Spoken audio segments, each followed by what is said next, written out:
Hello guys, how are you doing today?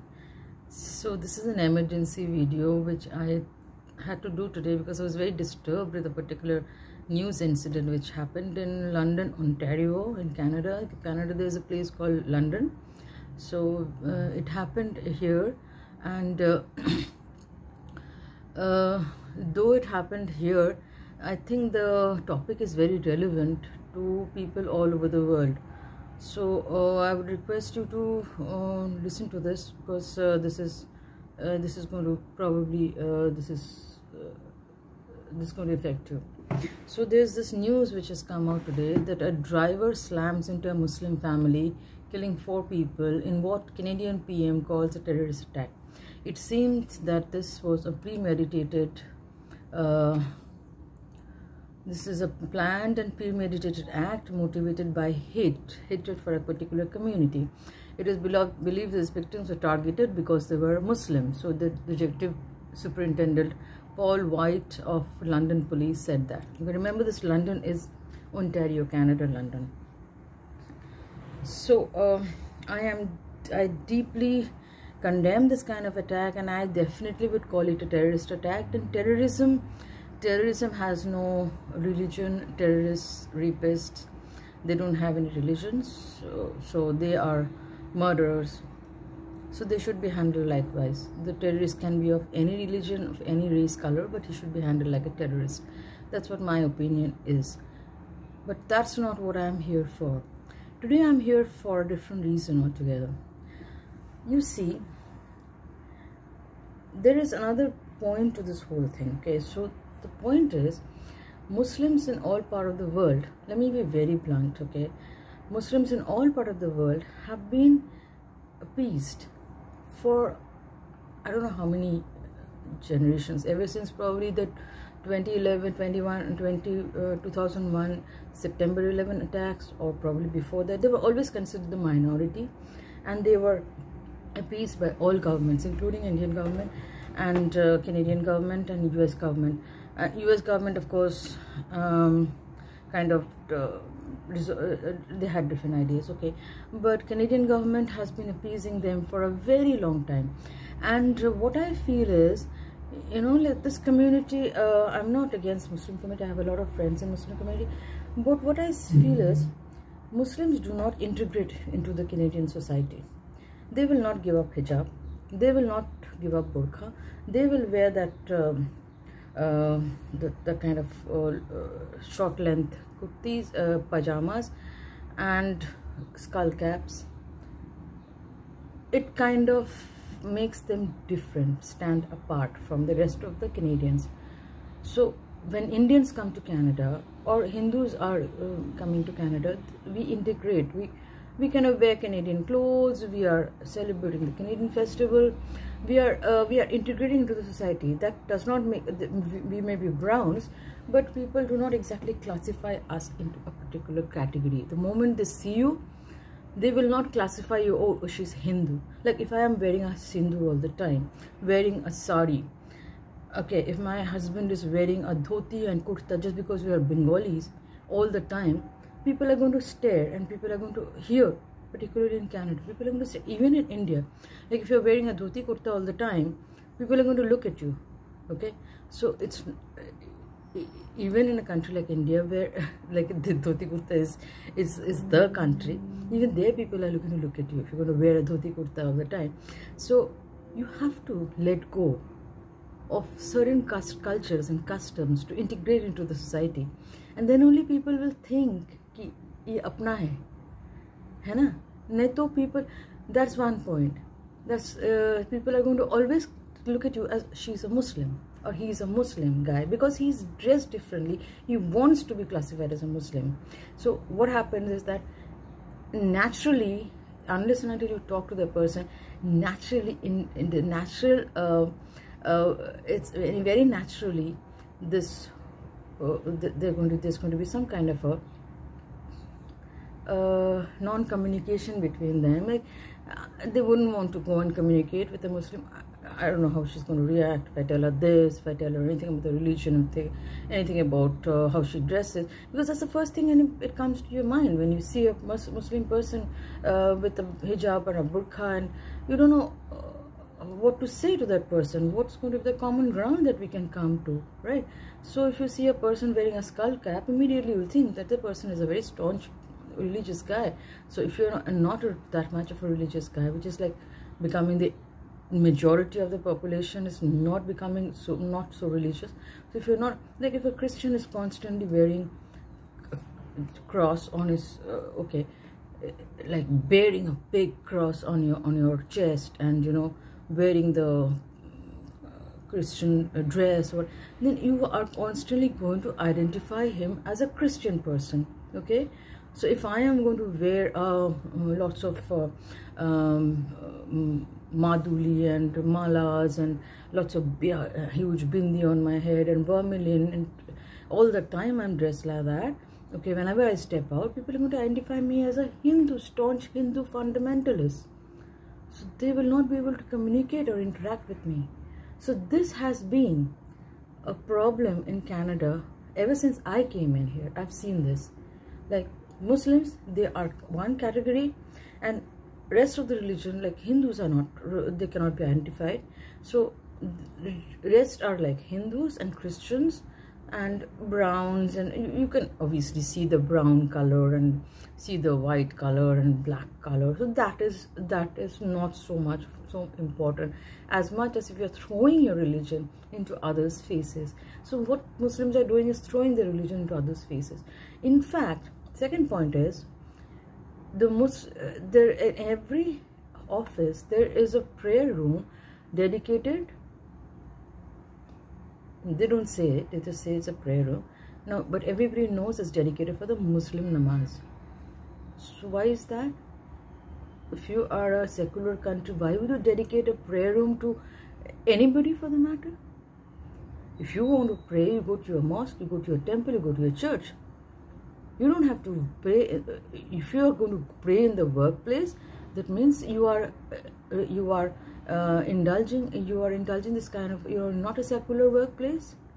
Why are you kind of instigating this kind of, the government is instigating this kind of anti-secularism inside workplaces? Why are workplaces having prayer rooms? Tell me. You know, once I was coming back from India on a flight, and it was almost a 22-hour flight. And the end of the flight, I was very exhausted, and I was stiff. I was sitting on the chair, I was stiff, my legs were hurting. So I wanted to do a little bit of stretching exercises. So you know what I did? I was very cheeky and naughty. I asked the air hostess, I called him, I said, excuse me, where can I do my prayers? So he looked at me and he said, what religion are you? See? So that immediately tells you that they are looking in for a religion. I said Hindu.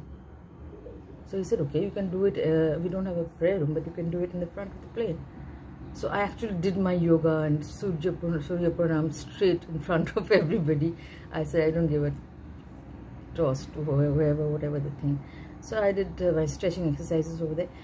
But the fact that he asked me, which religion are you, that immediately strikes a bell, right? That certainly only Muslims ask for a prayer room.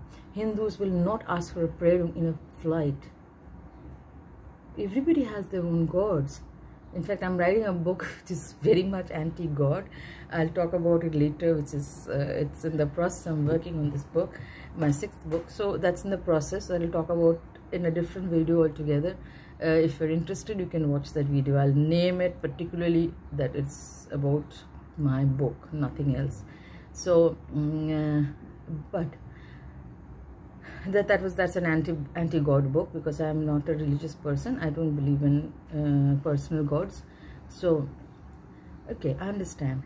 I eat beef. So lots of you are very upset with my eating beef or anything of that sort. But I eat beef, I eat chicken, I eat pork, I eat anything except for spiders and octopus. I cannot eat octopus. I eat everything that is non-veg. Of course, of late I am kind of letting go of non-veg so much. I'm not eating so much. I'm getting more and more veg because it's not suiting my system. That's a different story. But I don't believe in not eating beef because I'm Hindu. I'm a Hindu Brahmin, that too. No, I'm not even Brahmin. I've been married to a Brahmin. That doesn't make me a Brahmin. I don't believe in being a Brahmin, being casteist. I've never got my son wear the, perform the poite, which is the thread ceremony for the Brahmins. I had to really fight my family, my in-laws' family for this. My husband too. I had to fight with it. I said, no way. I do not believe in higher caste. We are at a higher caste. When he becomes 18, if he still wants to wear puite, he wants to go through a thread ceremony, he can. But not when I am his legal guardian. I don't believe in it. So now he's 24 and he's an atheist. Complete atheist. So fine. He doesn't even believe in caste, race, creed, religion, color. He doesn't believe in any of these differences. He doesn't even believe in God. So, okay, I'm a mother of an atheist. You can expect me to eat beef. That's not the point. Okay, the point is, today we are discussing is this anti-Muslim anger that is growing in the society.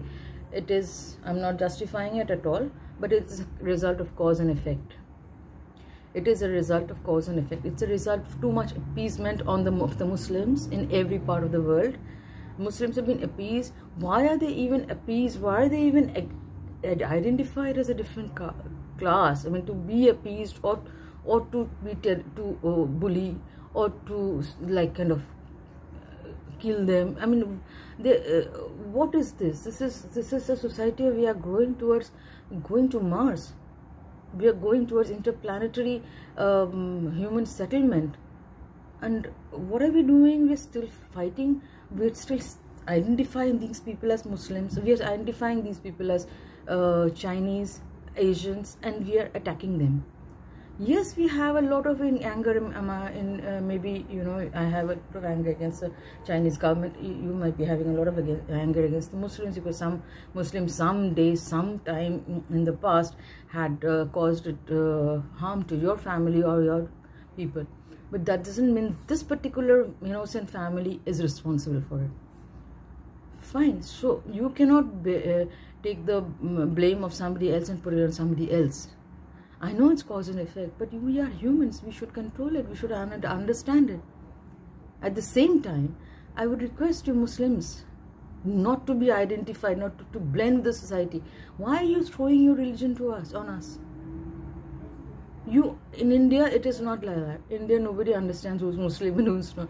Even in fact, when I came here, I used to think, oh, okay, Farida was a Muslim. Okay, this guy was... Okay, this friend of mine in school was a Muslim. I didn't realize it then. It's like that. In India, nobody cares whether you're a Muslim. But in Canada, it is very apparent. Can you believe it? In a developed country like Canada, it's very apparent. People are actually wearing hijab and burqa, and all the time they are praying 5 times a day. Yes, you can do the praying in your own home. Why are you throwing it at the face of the entire society? Why is the government supposed to have a prayer room for you? This is going to put you in the limelight, and this is going to harbor hatred among people who wants to hate. There is no justification for hatred, but I am just looking at the cause and effect of it. I'm just looking at the cause of it. Please, I may be wrong in my analysis, but if you think I'm wrong, please write to me. Please write in the comment box below, wherever you want to. You can troll me, I don't care. I don't care. Say whatever, as long as you do not use any abusive words, I will delete all those, and YouTube will also. YouTube isn't programmed to delete all abusive words, so don't do that. But you can put in your point of view wherever you want. And I'm sure you will understand a lot of Muslim guys who are Muslim in religion. They must be watching this. And if you have a wide mind spectrum, you will understand what I'm saying. Like you can go, like in Muslim countries, if you're from Canada, if you're from India, wherever you go, you have to wear this headscarf, okay? You have to wear your headscarf. You understand, if you're entering a temple or a mosque, that's the rule. You have to do that. So in Canada, be a Canadian. When you come here, you've become a citizen of this country, be a Canadian. Canadian, what is a Canadian? Being completely liberal, wide, open-minded. That is a Canadian. Because the Canadian government is so liberal and open-minded. Do not take advantage of them. Please, be a Canadian. When you are in Canada, be a Canadian. Why are you still holding on to being a Muslim of all things? You are a Canadian. Blend with the society. Or be open to the society. Why are you holding on to your own communities, and then you are expecting that if this is going to go on, then the people who want to hate will hate more. I'm not advocating for these people, but I can understand where they're coming from. So that's my version. Maybe it will not go well with a lot of people, but if you have a wide mindset, if you have a very open mindset, maybe you'll understand what I'm trying to say. Have a good day. I just hope this doesn't repeat again in Canada. This doesn't become a trend in Canada. Thanks for watching. Bye bye.